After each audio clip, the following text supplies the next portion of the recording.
বৰ্ষাপাৰাত Caribbean hurricane বনাম men in blue প্ৰস্তুতি সম্পূৰ্ণ বৰ্ষাপাৰা ষ্টেডিয়ামত বৰ্ষাপাৰাত ৰাণৰ বৰষুণ হ'বনে উইকেটৰ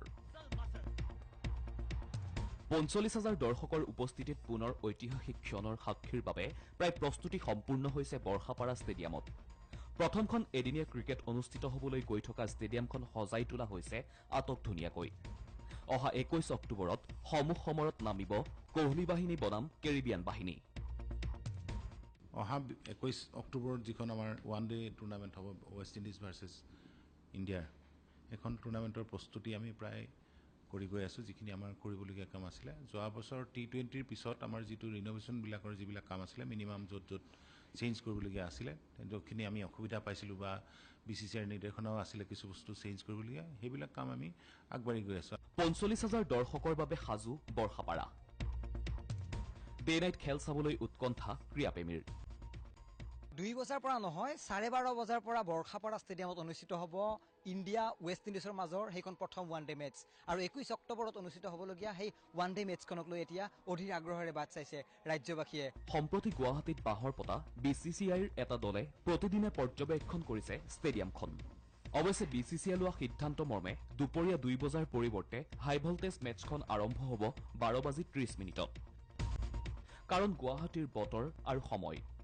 গেমখনৰ ক্ষেত্ৰতো এটা কথা আহিছে যে আমি ভাবিছিলোঁ ১:৩০ বজাত আমাৰ কাগজে পত্ৰ আহিছিলে ১:৩০ বজাত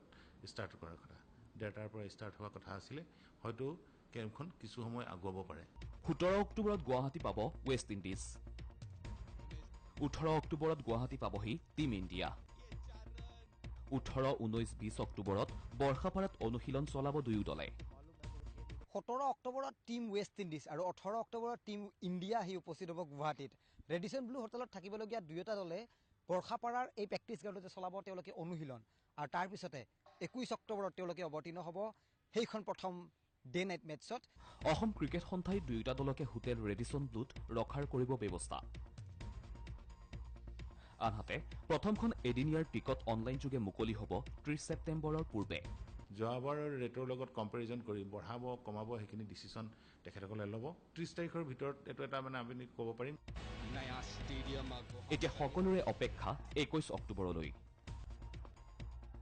পিছে বৰ্ষাপাৰাত অভিশাপ মোচন কৰিব পাৰিবনে কোহলি বাহিনীয়ে কেমেৰা পাৰ্চন ধ্ৰুৱজ্যোতি দাসৰ সৈতে দীপাংকৰ দাস DY365